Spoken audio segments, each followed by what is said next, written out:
Okay, we will start with a short meditation, breathing meditation.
Okay, today's topic is now the history of Madhyamaka view, or the middle way view.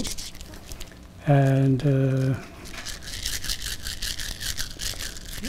I talked about Madhyamaka view last several sessions. So now today we will talk about the history, how it evolved in India and eventually in Tibet. So this is so now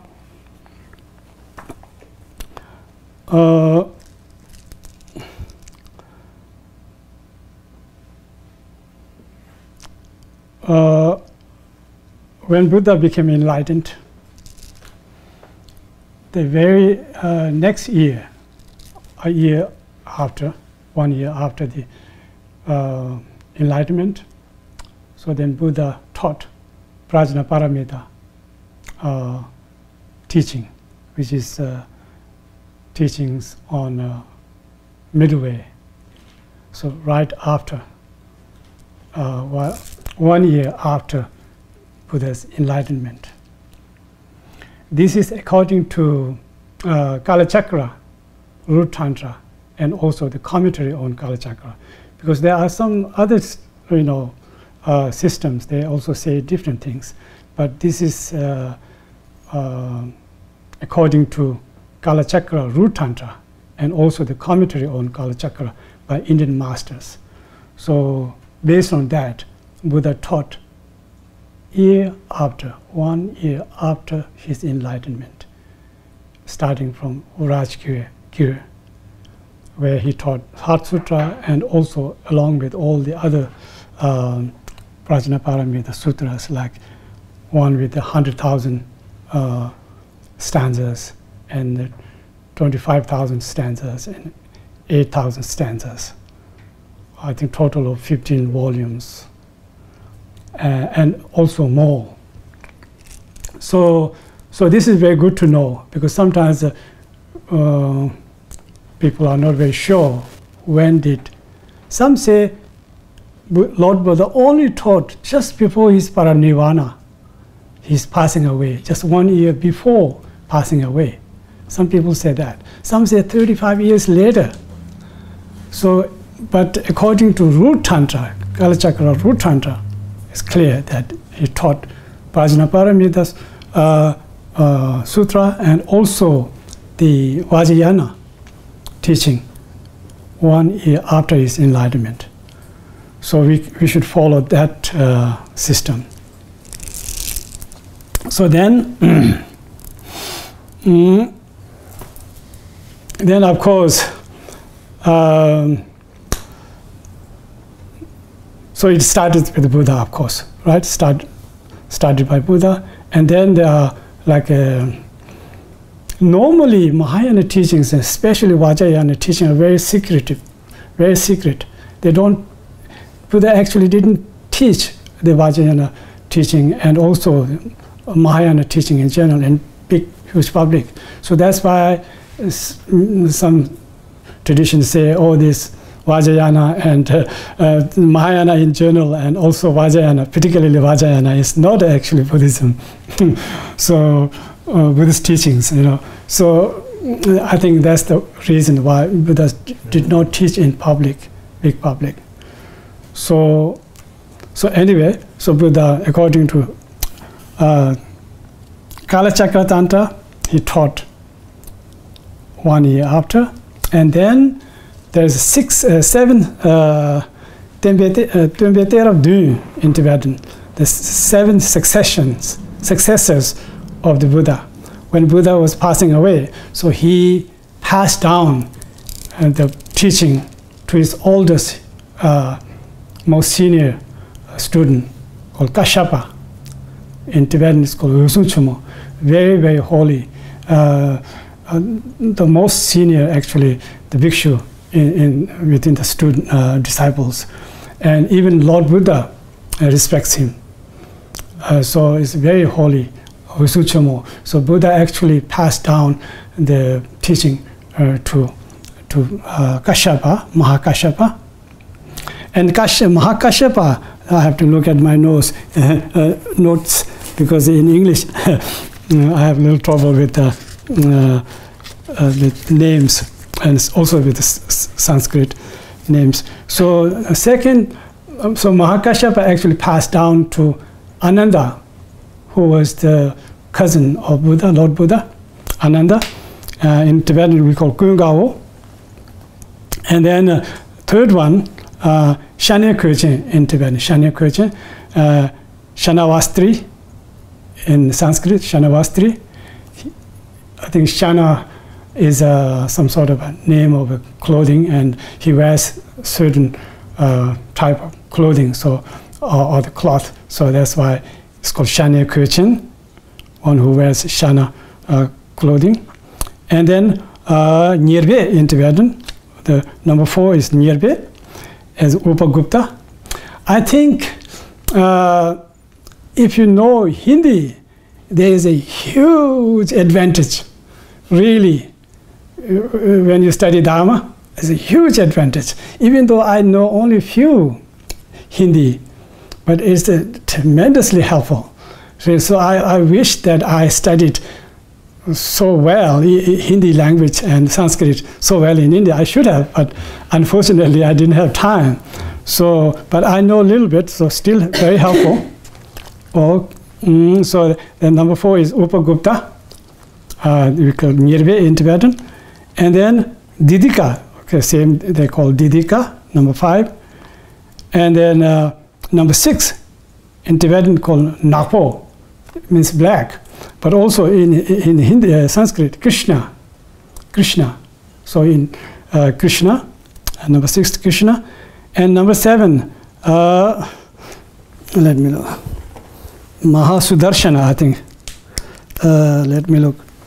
Yeah, Mahasudarshana in Tibetan Lekthong. So these are the 7 successors. Mahakashyapa, Ananda, and Shanavastri, Upagupta, Didika, Krishna, and Mahasudarshana. So these are the 7 successors. So 7 successors. And then, oh yeah, I have to mention one thing. So right after Buddha's paranirvana, all the disciples, as we discussed before, all the disciples came together, and then they collect all the teachings of Buddha, meaning not necessarily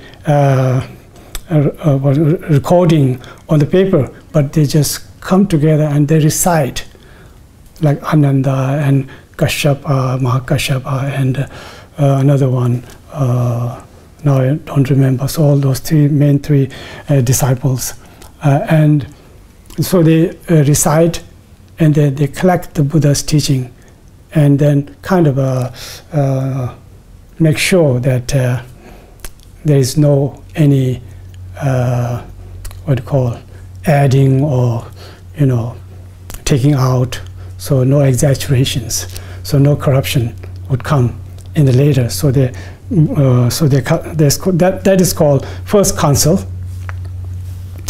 And then second council happened during the first council. There was no corruption at all. They simply gathered the teachings of Buddha together. And the second council, there was some corruption happened. So then all the bhikshus and bhikshunis and came together, disciples came together, and then they dispel the corruption, and then they collect the Buddha teaching again together. So that's called second council, which happened 110, exact 110 years later, after Buddha's paranirvana, 110 years. That's for sure, because this is recorded in a sutra called Vinaya Vastu. Oh no, Lung Tensek. Now I won't be able to say that now. Something Chutta Sutra or something like that. So Lung Tensek in Tibetan, Lung Tensek, one of the 4 main Vinaya texts, very important Vinaya texts. I think it's called Chutta Sutra or something like that in Sanskrit. So in that sutra, it's clearly mentioned about the first council and second council. So second council was held exact 110 years later, after the paranirvana of Buddha. And then at that time, all these 7 successors all passed away, completed. All these 7 successors were just passed away, and they were completed. There's none of them alive. And then third council happened. Third council. So third council is not recorded in Chutta Sutra or Lung Tensek.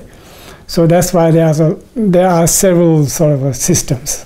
Kind of some say 135, 37, I think 137. Let me look. 137, yeah, 137 after the paranirvana of Buddha. And then one system says 160, one system says 300 years after the paranirvana of Buddha, passing away of the Buddha. So, but we follow the 160 system of 160. After 160 years later, the third council happened. There was some also,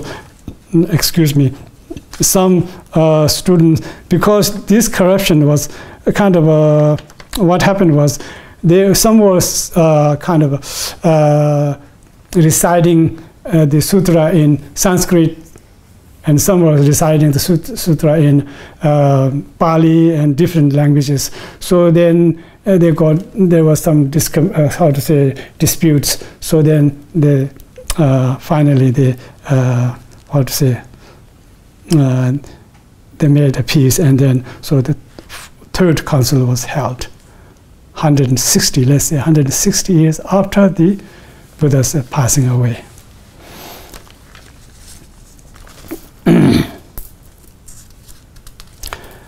So then,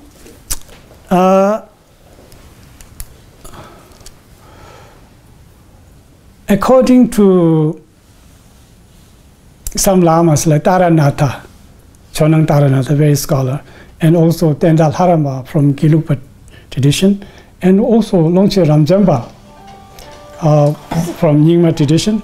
So they say that the third council happened kind of close to 300 and close to 400, between 300 to 400.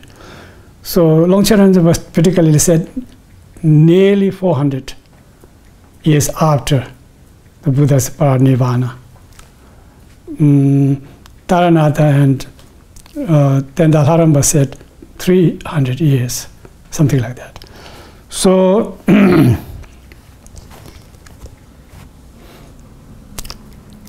so now there will be a huge gap when Nagarjuna. So there's also a dispute. When did Nagarjuna actually come? According to, there are two sutras very clearly mentioned. One is called Jambetsagyu, the root tantra of Manjushri, and also Tinchamido, the Great Cloud Sutra. These two sutras clearly mention that Nagarjuna came exactly 400 years after the Buddha's parinirvana, meaning Buddha's passing away. So which makes it like around 200 BC, right? 200 BC. So, but some scholars say, like Western scholars and some even Tibetan scholars say that between 150, that's AD, 150 and 250 between. So that makes it's kind of quite a bit difference, right? Like 2nd century AD, right? AD. So there's a huge gap. But let's stick with these two sutras. So that makes it 2nd century BC. So let's say Nagarjuna came right after 400 years after the Buddha's parinirvana. So now there's a huge gap. See, Buddha taught Prajnaparamita Sutra, or the middle way, right after his enlightenment, 1 year after his enlightenment. Then slowly, I think, I forgot one thing. So now the question is,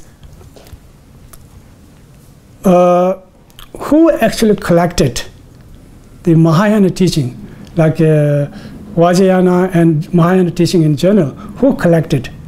So Ananda and Kashyapa, they were Theravadan tradition, Theravadan.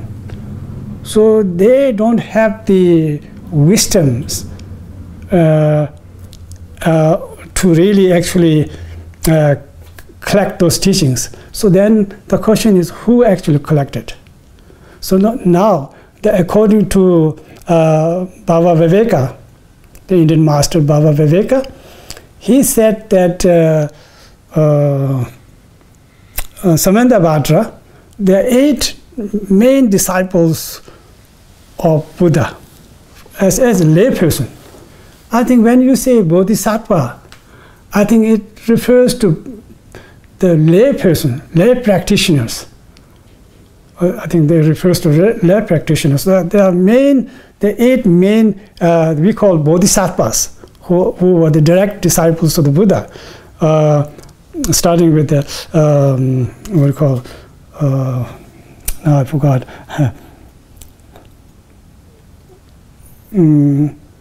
I can say that. Now I just stated and I forgot. Let me look at my notes. Samantha Bhadra, sorry, yeah. Samantha Bhadra and Maitreya and Vajapani and so then and so on, the eight bodhisattvas. Jaya Chana to the Chere say Nimbo Shitigapa, Divan number say, now I don't remember. Sorry? I think, yeah, probably, I don't remember exactly. I can say in Tibetan, but I can't say that in Sanskrit. Namke Nyingbo, Akasha Garbha, Namke Nyingbo, Divan numbers. Yeah, so there are 8 bodhisattvas. So those bodhisattvas, especially Samantha Bhadra, Vajapani, Maitreya, and Manjushri. Yeah, Manjushri. Manjushri, when we say Manjushri, they are bodhisattva Manjushri. In reality, of course, according to Lama Tsongkhapa, they are Buddha themselves, but they came as a sentient being or bodhisattva in the aspect of bodhisattva. So they are lay person, in the aspect of lay person.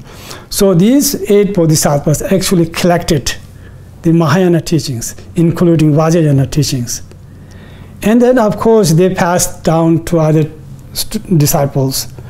Then now the question is, let's say Nagarjuna came 400 years after the Paranirvana Buddha, so now there is a huge gap there. So that makes it a little difficult what happened between that. So now many masters say that they were recorded on the papers and then they were taken by gods and semi-gods and also nagas in their land, and then later Nagarjuna went to their like Nagaland and also some kind of a paradise or heaven, and then he brought all those teachings back to the earth. So that's the kind of a story.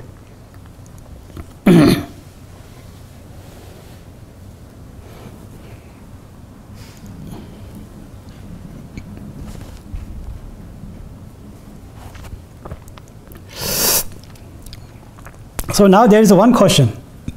Who was the teacher of Nagarjuna? Nagarjuna is the top, it's like we call second Buddha. So how did he become so scholar? Who was his teacher? So according to many Tibetan masters, they say Rahula Bhadra Rajejing Sangbo. Rahula Bhadra was his teacher. And he studied, Nagarjuna studied at Nalanda monastery, and he became a very scholar, and also he became the abbot of the Nalanda monastery. So then, let's say, and some say Rahula Bhadra is not the disciple, the teacher of Nagarjuna, it's the disciple of Ayadeva. So I think, when I think about it, there could be two. There could be two Rajesi Sangbo, Rahula Bhadra, two Rahula Bhadras. One as a disciple of Ayadeva, and one a teacher of Nagarjuna.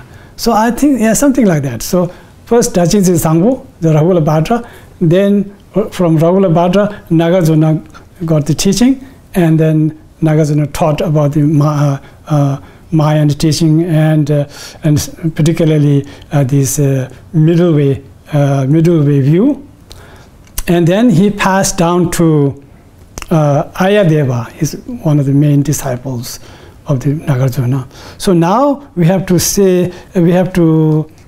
talk about his writings. Although there are many different writings of Nagarjuna, but today, in this case, we are going to talk about teachings that were related to middle way, kind of a middle way view, Madhyamaka view. So now, So Nagarjuna wrote what called Sutra Samuchaya, one text called Sutra Samuchaya, very famous text. Really, that text should, or if you're a researcher, you should really pay attention and you should maybe read that text. Very important, because it has so many sutras were quoted in that text called Sutra Samuchaya.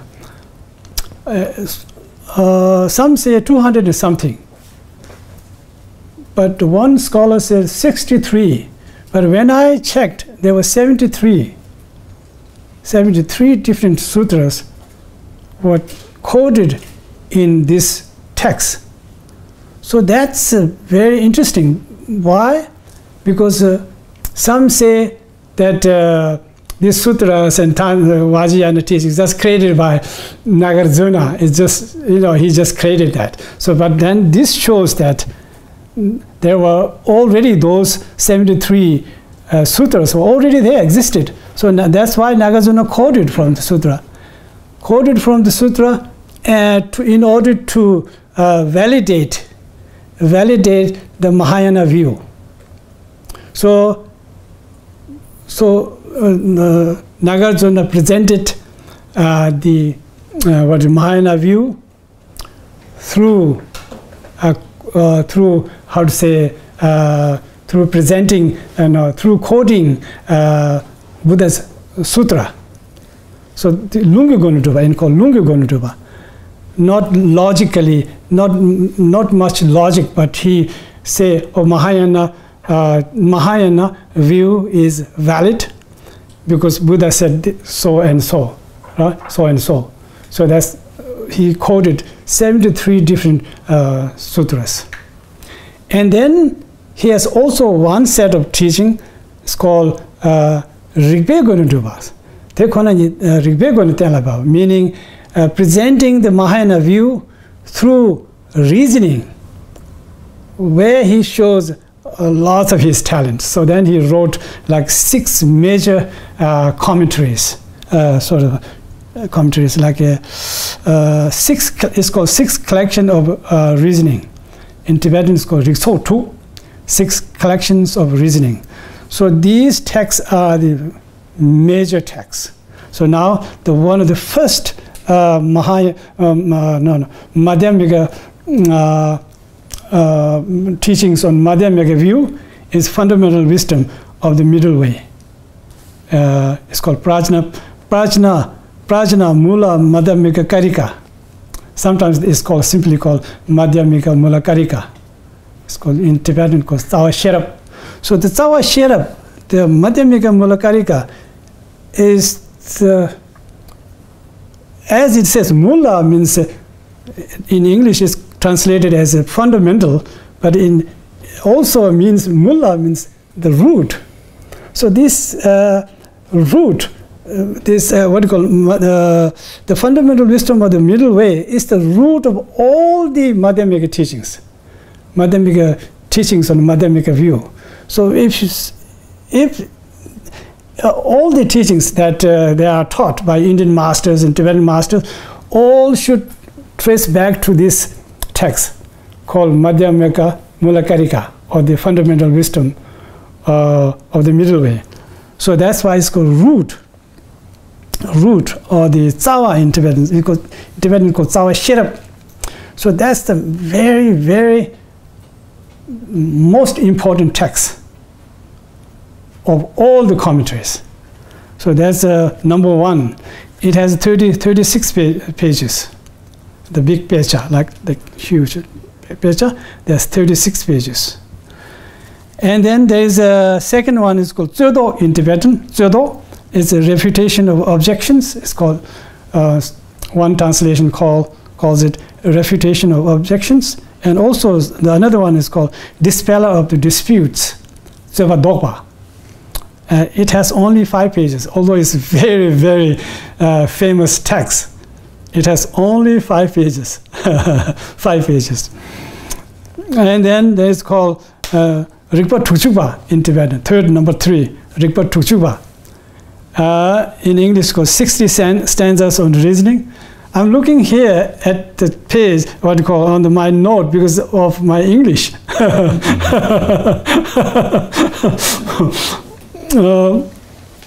So the 60 stanzas on reasoning. So in Tibetan it's called Ripa Tuchuba. It has barely about 5 pages. So how I used to think Ripa Tuchuba must have like at least 200, 300, 400 pages. He does only not even full 5 pages.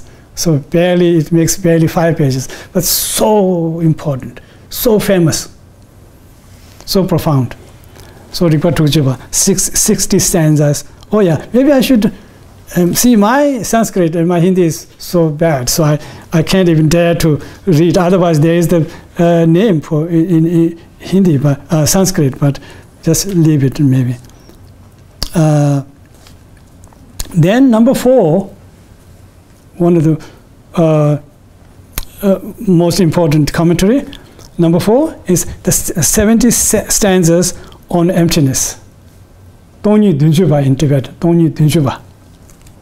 It has 5.5 pages. So famous. Only 5.5 pages.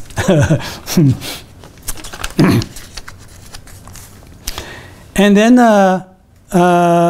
number 5 is called Shimonamta in Tibetan. Shimonamta. So the treatise on pulverization, it has only 3 pages. 3. It's called Shimonamta. Shimonamta, very famous. And then number 6, of course, Precious Garland, Ratnavali, that's a very popular one, right? In Tibetan, Rinchen Tenwa. This has 36 pages. 36 pages. So now let's see if we can remember this 6 collections of reasoning. Rikso 2 in Tibetan, Rikso 2. Do you remember? Number 1, the fundamental wisdom of the middle way. Refutation of the objections. Number 3, 60 stanzas on reasoning. That was number 3. Number 3, oh, yeah. 60 stanzas. Number 2 then. Number 2, repetition of the objections, or the dispeller of disputes. And then number 3, 60 stanzas on reasoning. So now I think it's very worthwhile to take notes if you could, or you can take it home when you go back, and you can take, because now we are building. See, many teachers have no time to go like this very thoroughly. So this is the perfect timing. And then when you write, if you take notes, after 1 or 2 years later, you will be surprised looking at your own notes. It may become one book, really. One of my students, when I was teaching at Vajrapani in California, I was teaching Guyu Samaja completion stage. And he was taking notes. Greg, his name is Greg. And he was taking notes. And then he showed me later the notes. It's really wonderful. I still use it for my English. so it may surprise you, really. It's really worthwhile. So number 1, fundamental wisdom of the middle way, Tsawashira. Number 2, the refutation of objections or the dispeller of disputes. Number 3, 60 stanzas on reasoning. Number 4, 70 stanzas on emptiness. And then number 5, the treatise on pulverization, Shimonamta. And number 6, Precious Garland, Ratnavali in Sanskrit, and Rinchen Tenwa, which has 36 pages. So these 6 texts are like a really very, very important text by Nagarjuna. So then now we have I wrote a little diagram here. Maybe I can show you this will really help if you could do this. Maybe I'll show a little bit in the video, like this. Sure. Like first, starting with the Nagarjuna, not with the Rahula Bhadra, starting with the Nagarjuna, 150 and 250, some say, but according to us, the Sutra, Buddha, 2nd century BC. And then Ayadeva, the modern contemporary scholars are saying 170, between 170 and 270. And then his disciple Rahula Bhadra. So now there are 2 Rahula Bhadras. So these 2, Ayadeva. So Ayadeva's main work was called 400 stanza, right? Umashibhyava. That's his major. There are several others, but I don't remember right now. The major text is 400 stanzas, Shibhyava, Umashibhyava. So that's the major text on Madhyamaka. Here we are only talking about texts that are related to Madhyamaka view, not like Vajrayana teachings, so many other teachings, right?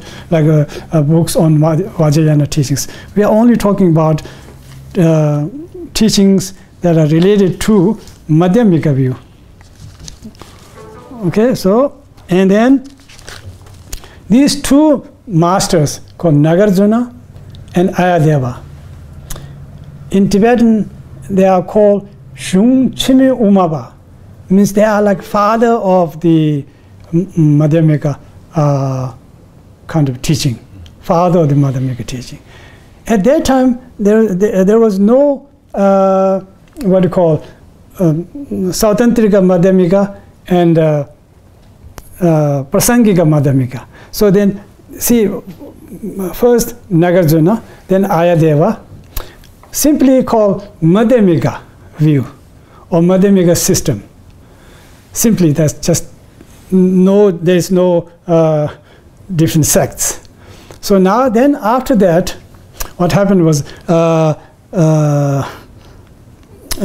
Palita came, right? Buddha Palita came, and Buddha Palita came and he wrote a commentary on fundamental wisdom of middle way. And then after that, what do you call? I think that's Baba Viveka. Baba Viveka.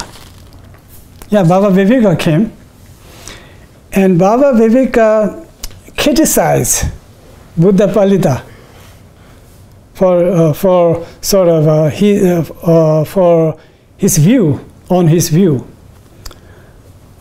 From that on, then there was a split in Madhyamaka system. Then there is a Buddha Palita is called Prasangika Madhyamaka in Umathanjurva in Tibet. Umathanjurva. So Palita was Prasangika. Buddha Palita was Prasangika Madhyamaka, and Baba Viveka was Sautantrika Madhyamaka. I can show you. It's a little bit this one. oh, Sautantrika that Madhyamaka. was Viveka. Sautantrika Madhyamaka is what do you call Baba Viveka. And the Prasangika Madhyamaka, this one here, Prasangika Madhyamaka, Buddha Palita was Prasangika Madhyamaka.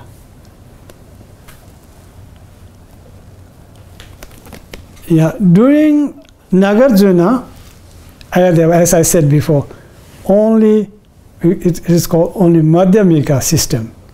Then from Buddha Palita and Baba Viveka, then it split into 2 different systems. Prasangika Madhyamaka and Savatantrika Madhyamaka. Umarangyuba and Umathangyuba in Tibetan. Like this, right? It's Maybe I can show this. It's kind of split. Maybe later at the end we can take pictures. Yeah, you can take the picture, right? Okay. So then, because also there is no space, so I couldn't write nice diagram. But anyway, so Prasangika Madhyamika, Buddha Palita was Prasangika Madhyamika. So he emphasized on Prasangika view. And then he was criticized by Baba Viveka. And then this new system came called Savadantika Madhyamika. And then after, so let's go with the contemporary scholars, what they say. Also, it's good to pay attention on them too. So, so they said Buddha Palita came 420 and 540.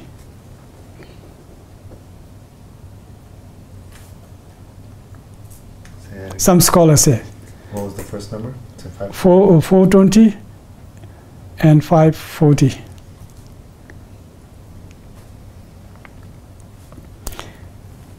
And then after that, Chandrakirti came in 650. Chandrakirti. So Chandrakirti actually criticized back to Baba Viveka, saying you are wrong and Buddha Palita was correct. So he made it so clear. Now even the two systems became even clearer after Chandrakirti. So that's why Chandrakirti is called the pioneer of the Prasangika Madhyamika. Chandrakirti is called pioneer or Tanjuvi Shingda Soje in Tibetan. So trailblazer or whatever you call it. Chandrakirti criticized Baba Viveka, and then now the Prasangika and the Sautantrika view or this tradition or the system became so clear after that, so clear. And then after that, Shantideva came, Shantideva, 650 and 700 AD. Shantideva, great master, Shantideva, who wrote this Bodhisattva Way of Life, Shantideva. And then Prajnakara Mati, I think it's called Shijunglutu in Tibet. Shijunglutu. This one is not that kind of well known, I think, but quite scholar, but not well known as Chandrakirti and Buddha Palita and so on. Prajnakara Mati in Sanskrit. Prajnakara Mati. In Tibetan, Shijunglutu. 950 and 1030. And then Atisha came, Lord Atisha, Atisha Divankara, Shirigana, great master, right? Great master. So 982 and 2054. I think that's we can kind of say for definite, because we have records of all these Atisha's teaching and timing. So that's quite sure, but others are a little difficult to say. They are guessing. So Lord Atisha, you know Lord Atisha, right? Lord Atisha, maybe I'll tell a little story. This is kind of an interesting story. So Tibetan kings from Songtsen Gampo, during Songtsen Gampo, actually Buddhism was brought to Songtsen Gampo during Songtsen Gampo's in 7th century, Songtsen Gampo's reign. But it could not establish very strongly. And then his grandson, Trisong Dyuchen, during Trisong Dyuchen in 8th century, then Padmasambha, first Shantarakshita. Now we will talk about that next session. So Shantarakshita was invited to Tibet. And Shantarakshita tried to establish Tibet, the Buddhism in Tibet, but somehow there were so many obstacles, because Tibet has so many spirits and so this, black magics, and we have this shamanism, in Tibetan. So our native kind of religion, so it was very powerful. The spirits are very powerful. You just die. Like people just they spell a kind of magic, and you will die, and lots of flood will come, and all sorts of bad things happen. And all the animals were dying, and so on. So it was really difficult. So then Shantarakshita suggested that they should invite Padmasambhava to pacify these spirits. So the Padmasambhava, through his clairvoyance, he already knew that he was on the way to Tibet already, halfway through maybe. And then somebody was going to receive him, and then they met at the road, in the middle of the road, and then he came to Tibet. So then he pacified all the spirits, the wrathful spirits, and then Tibet, this Buddhism was finally able to actually established in Tibet. That's why we really are kind of respect and devote to Padmasambhava, Shantarakshita, and Tilsung Dilsen. He's called Chuje Mebyon Namsum, a very holy king, Dharma king, and holy master was Shantarakshita. Very old. He was very old when he was he came to Tibet. He did not come to Tibet for money. Who would go to Tibet? Really, it's so cold, and we don't have lots of fruits and vegetables, and just out of compassion and for this Dharma's sake, he came to Tibet. Right? And then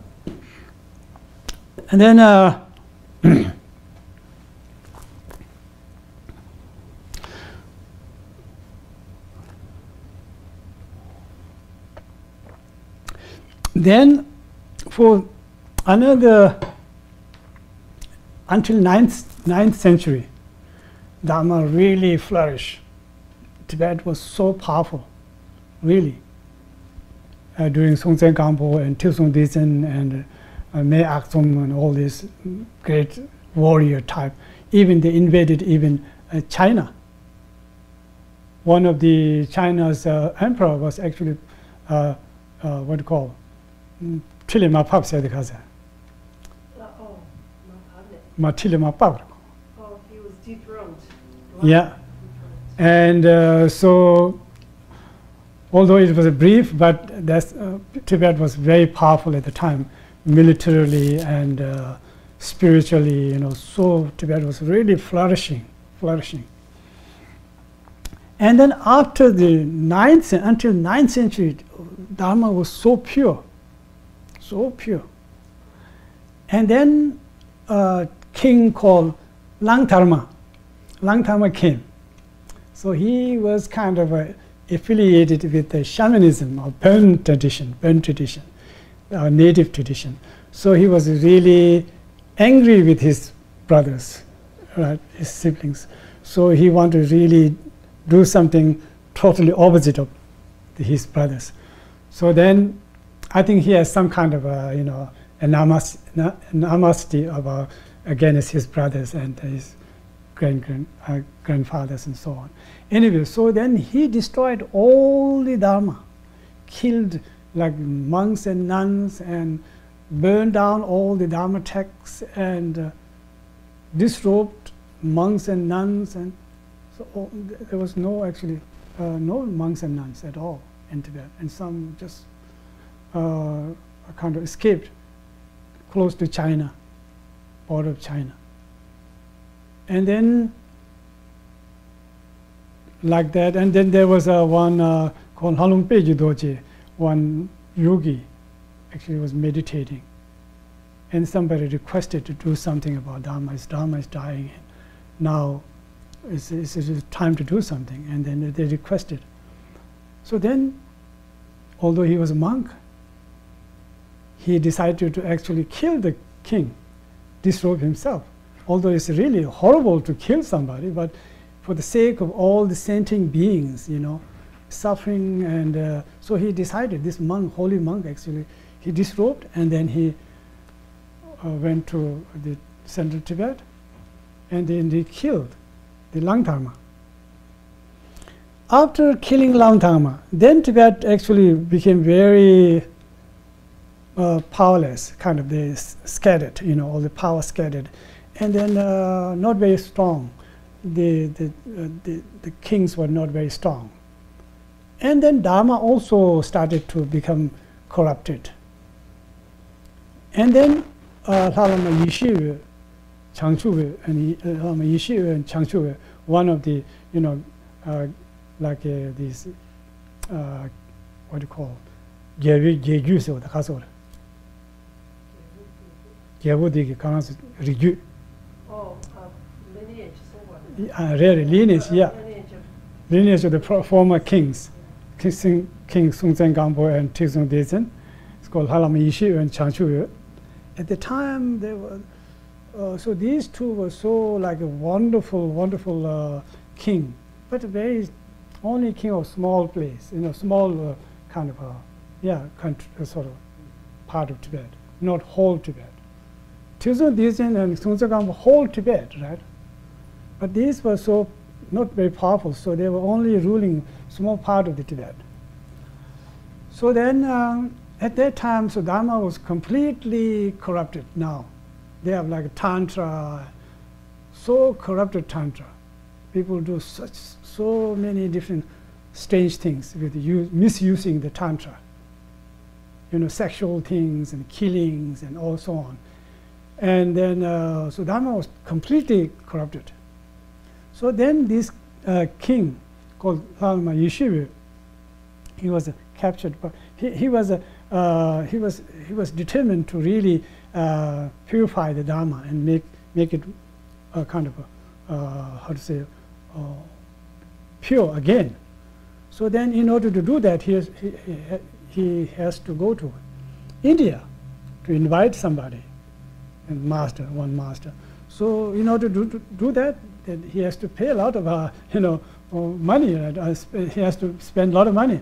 So he was collecting golds, looking for golds, and asking for golds, and so he was collecting that. And somehow he was captured by, now I don't know which country is that, some neighbor country.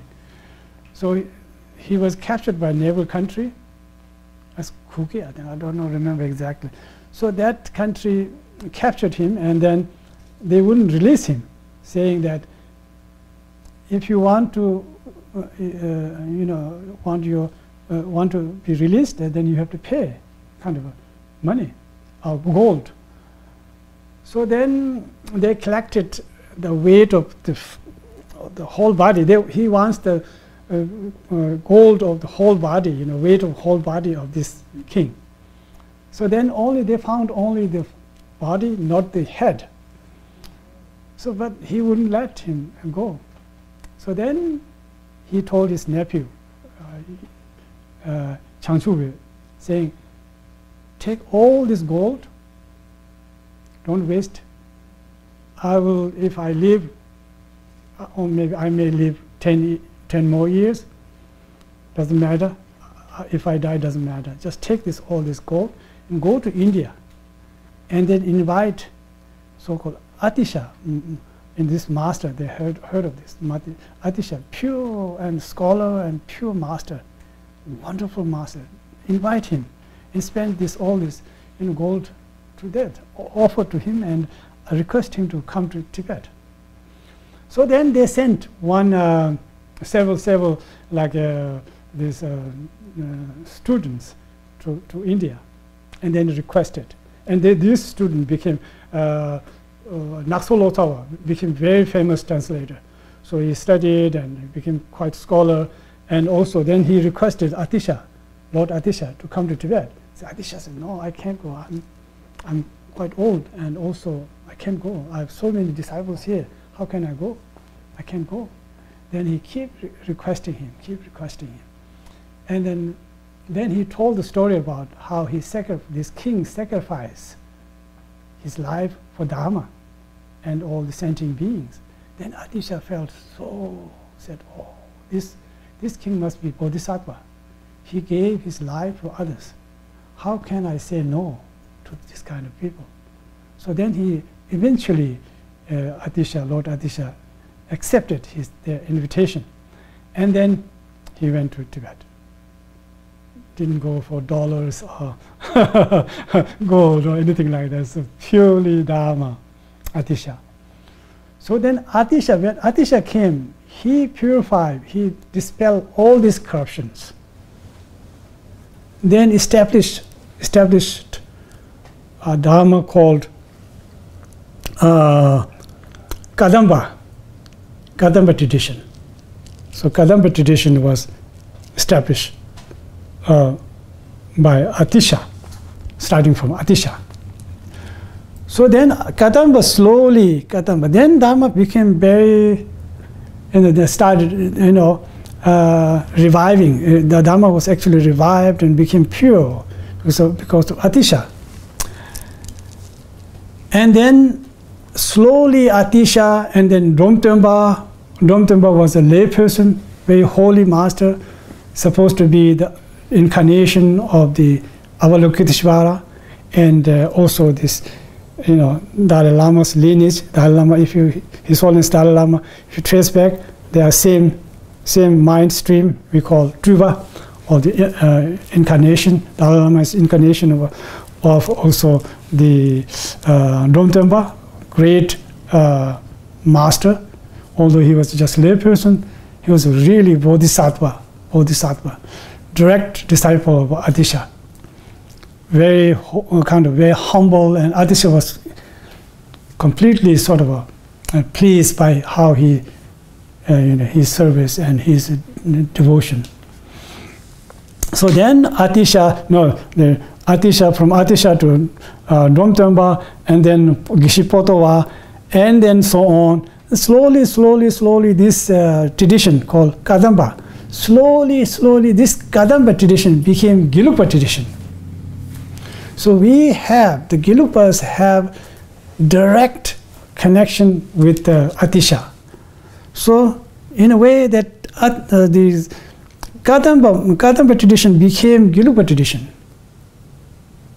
So that's why Gelugpa tradition is called New Kadamba. New Kadamba. Kadam Sarma in Tibetan, Kadam Sarma. So that's the story. So that's the story of Atisha, right? Atisha. So then Atisha,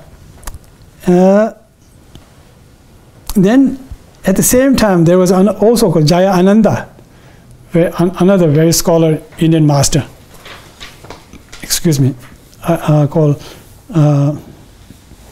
Jaya Ananda came a similar time, 1055, but yeah, there's a question mark. Okay, Jaya Ananda, very scholar. Also, he wrote a commentary on Madhyamaka.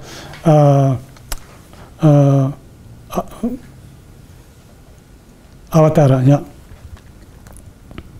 Very good commentary. So these masters, starting from Buddha Palita, Chandakirti, Shantideva, Prajna Karamati, and Atisha, and Jaya Ananda, and there is one more Prasangika Madhyamika called Pasap Nimata. That's a Tibetan scholar, also very famous Tibetan translator, Pasap Nimata, who actually translated the Madhyamaka Avatara into Tibetan. He and Naksolo Sava. There are two kinds of translations of Madhyamaka Avatara Nama. Yeah. So Pasap Nimata is